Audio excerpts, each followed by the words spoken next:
नमस्कार। आज हम सब एक बहुत ही उलझे हुए लेकिन रोजमर्रा के अनुभव से जुड़े विषय पर थोड़ी गहराई से बात करेंगे।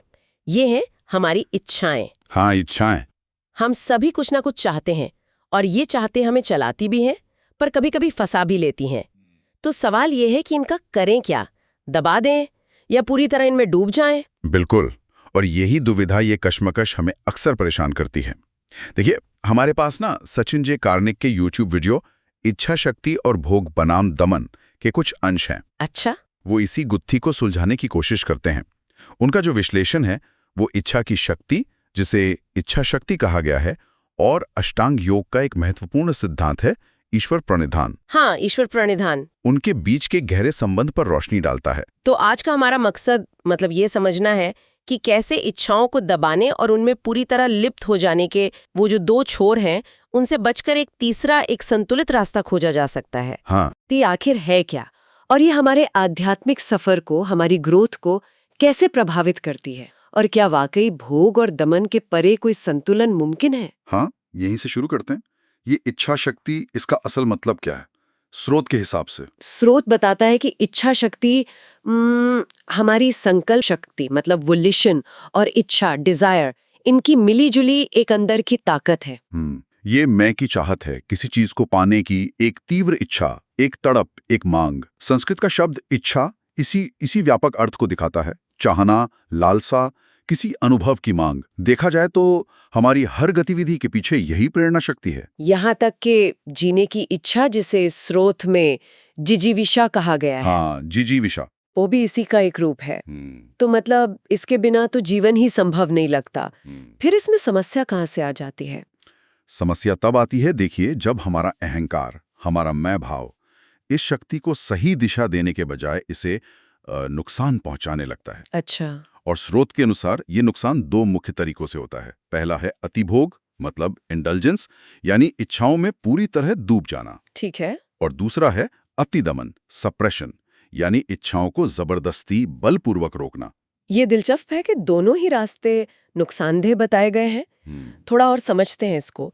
पहले दमन की बात करते हैं। दबाने से इच्छा मरती क्यों नहीं, वो उल्टा बढ़ कैसे जाती है? ये थोड़ा अजीब लगता है। बिल्कुल। और भगवत गीता में भी इस पर संकेत है, इशारा है। दमन का मतलब है इच्छा को जबरदस्ती रोकना। जैसे स्रोत में वो पिज्जा का उदाहरण दिया है। हाँ हाँ। मान लीजिए किसी को पिज्जा खाने की बहुत तेज इच्छा है, लेकिन वजन या सेहत के डर से वो खुद को बुरी तरह रोकता है। ये दमन है। नतीजा, वो इच्छा खत्म नहीं होती।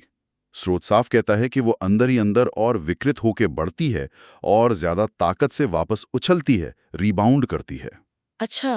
हो सकता है वो पिज्जा फिर सपनों में सताने लगे। हाँ, ये तो होता है कई बार। हाँ, मनोविज्ञान में भी कुछ ऐसा ही देखा जाता है, जिसे दोलन प्रभाव कह सकते हैं, ऑसिलेशन इफेक्ट। एक चरम से दूसरे चरम पर झूलना। जैसे नशे की लत में फंसे लोग बार बार छोड़ने की कोशिश करते हैं, वो दमन हुआ। हाँ। और फिर अचानक अति में चले जाते हैं, भोग में, जिसे बार बार रिलैप्स करना कहते हैं। हाँ, सही। ये अंदरूनी बिखराव पैदा करता है। स्रोत की भाषा में कहें तो इच्छा को मारने की कोशिश करेंगे तो इच्छा आपको मार देगी। ये तरीका काम नहीं करता। अच्छा, ये तो हुई दमन की बात। अब दूसरे छोर पर है अतिभोग। इसका मतलब तो इच्छा पूरी करना हुआ। इसमें क्या खराबी है? यहीं पर बात थोड़ी उलझी हुई लगती है। इच्छा पूरी करने से इच्छा शक्ति कमजोर कैसे होती है, ये समझ नहीं आया। हाँ, ये समझना थोड़ा सूक्ष्म है, सटल है। अति भोग का मतलब है इच्छा में पूरी तरह डूब जाना। उसी पिज्जा के उदाहरण पर वापस जाएं। हाँ। एक टुकड़ा खाया, फिर दूसरा, फिर तीसरा। तब तक खाते रहना जब तक पेट बिल्कुल ठूंस न जाए और वो खास इच्छा पूरी तरह मर न जाए। इच्छा तो पूरी हो गई, ठीक है, लेकिन स्रोत कहता है कि जब हम इच्छा को इस तरह नष्ट करते हैं, उसे भोग कर पूरी तरह खत्म कर देते हैं, तो हम असल में अपनी अंदरूनी इच्छा शक्ति को ही खत्म या नुकसान पहुंचा रहे होते हैं। अच्छा, भोग करके नष्ट कर रहे। हाँ, एक तरह से। इसे तृप्ति, सैटिस्फैक्शन तो कहते हैं, पर ये एक नकारात्मक, एक विनाशकारी तृप्ति है। इसके तुरंत बाद क्या होता है? मन खालीपन महसूस करता है और फौरन किसी दूसरी चीज, किसी नई उत्तेजना के पीछे भागने लगता है। अच्छा। ये दिमाग में एक तरह का संतृप्ति प्रभाव, सैचुरेशन इफेक्ट या कह लीजिए ऊब पैदा करता है। स्रोत बताता है कि बहुत से लोग अपने अंदर की बेचैनी या खालीपन को मिटाने के लिए इंद्रिय विषयों, सेंस ऑब्जेक्ट्स जैसे भोजन, नशा, मनोरंजन वगैरह का इसी तरह अति उपयोग करते हैं। हाँ। वे शांति की तलाश में इंद्रियों को थका देते हैं, जिससे इच्छा शक्ति और कमजोर होती जाती है। तो मतलब हम एक ऐसे पेंडुलम में फंसे हैं जहां एक तरफ दमन का कुआं है और दूसरी तरफ अति भोग की खाई, और दोनों ही हमारी इच्छा शक्ति को चोट पहुंचा रहे हैं। बिल्कुल। और स्रोत के अनुसार यही दमन और भोग के बीच झूलना, ये पेंडुलम की तरह एक छोर से दूसरे छोर पर भागते रहना, यही माया का असली बंधन है। ये हमारी ऊर्जा प्रणाली को, हमारे चक्रों को, हमारी कुंडलिनी शक्ति को अस्थिर करता है, उसे नुकसान पहुंचाता है। ये सिर्फ व्यक्तिगत नहीं, बल्कि शायद मानव सभ्यता की जो केंद्रीय समस्याएं हैं उनमें से एक है इच्छा शक्ति का लगातार क्षरण या नुकसान। तो अगर ये दोनों रास्ते गलत हैं, तो फिर सही रास्ता क्या है? क्या कोई तरीका है इस पेंडुलम से बाहर निकलने का?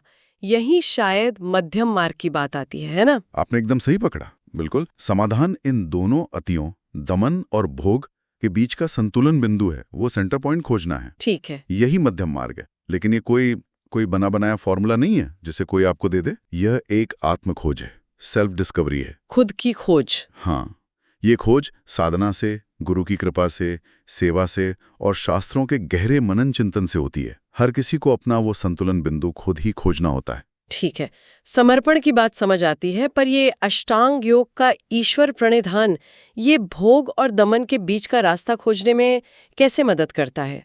इसका व्यावहारिक पहलू क्या है?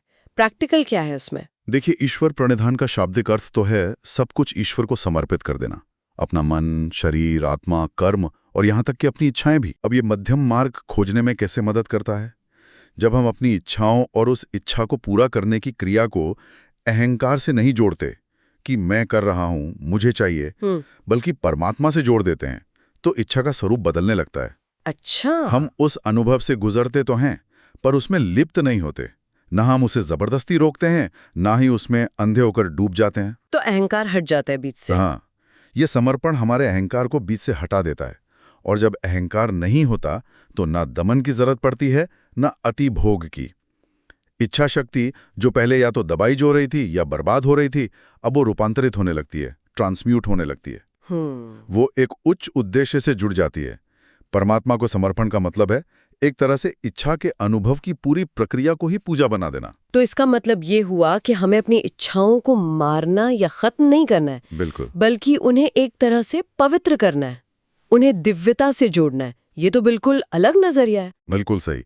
स्रोत यही कहता है कि मानव जीवन इच्छाओं को नष्ट करने के लिए नहीं मिला है, ये उन्हें परमात्मा से जोड़कर, भक्ति के मार्ग पर चलकर उन्हें रूपांतरित करने के लिए मिला है। अच्छा। इच्छा शक्ति वो कच्चा ईंधन है, वो ऊर्जा है जिससे भक्ति और आध्यात्मिक विकास की गाड़ी चलाने के लिए इस्तेमाल किया जाना चाहिए। जब दमन और भोग के वो दो हिंसक छोड़ नहीं होते, तब उनके ठीक बीच में जो शांत बिंदु है, वही आनंद है। वही आनंद का अनुभव होता है।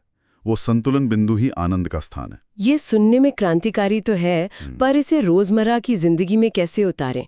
आपने वो पिज्जा का उदाहरण दिया था, क्या उसे एक साधना की तरह समझा जा सकता है? हाँ, बिल्कुल। स्रोत एक बहुत ही व्यवहारिक साधना का सुझाव देता है। मान लीजिए पिज्जा आपके सामने है, उसे देखते ही उस पर टूट पड़ने के बजाय पहले शांति से उसके सामने बैठें।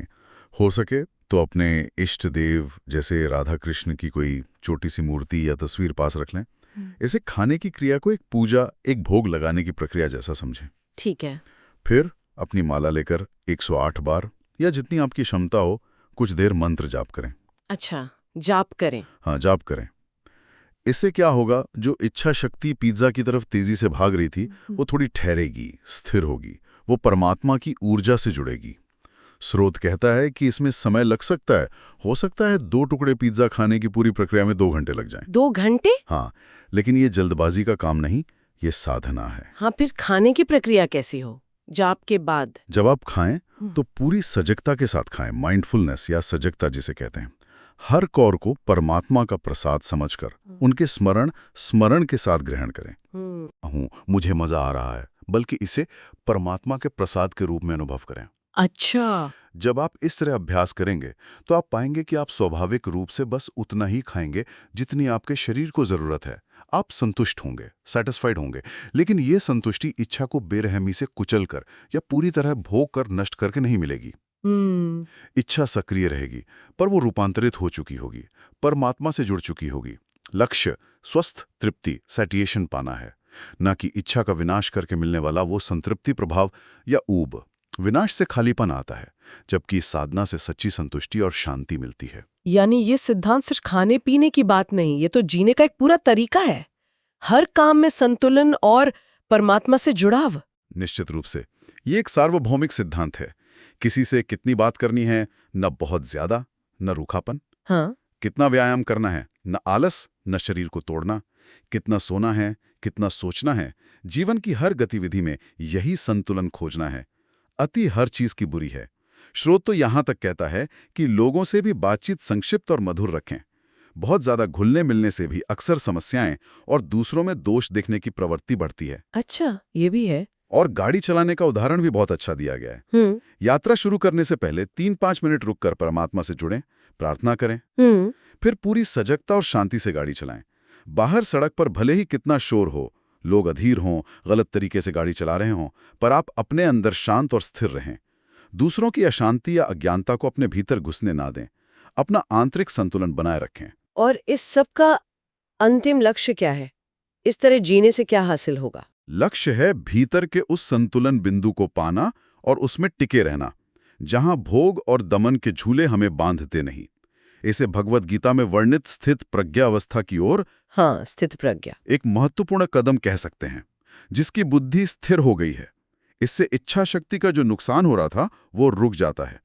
शरीर, मन, मस्तिष्क स्वस्थ रहते हैं और सबसे महत्वपूर्ण बात, परमात्मा की प्राप्ति का उनसे हर पल जुड़े रहने का मार्ग खुलता है। हम संसार के विषयों के साथ व्यवहार करते हुए भी उनमें लिप्त हुए बिना भीतर से जागे हुए रह सकते हैं। हम विषयों से अंधे नहीं होते, बल्कि उनके साथ सजगता और संतुलन से व्यवहार करते हैं। तो आज की चर्चा का सार यही है कि इच्छा शक्ति यानी इच्छा शक्ति जीवन का इंजन है।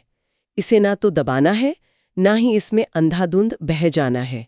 इसे नष्ट नहीं करना है, बल्कि इसे सही दिशा देकर रूपांतरित करना है। और ये रूपांतरण ईश्वर प्रणिधान के अभ्यास से, अपनी इच्छाओं और कर्मों को परमात्मा को समर्पित करने से संभव होता है, और साथ ही भोग एवं दमन के बीच का मध्यम मार्ग खोजने से। हाँ। चाहे वो भोजन हो, बातचीत हो, गाड़ी चलाना हो या कोई भी गतिविधि, परमात्मा से जुड़कर पूरी सजगता के साथ सही मात्रा में अनुभव करना ही कुंजी है।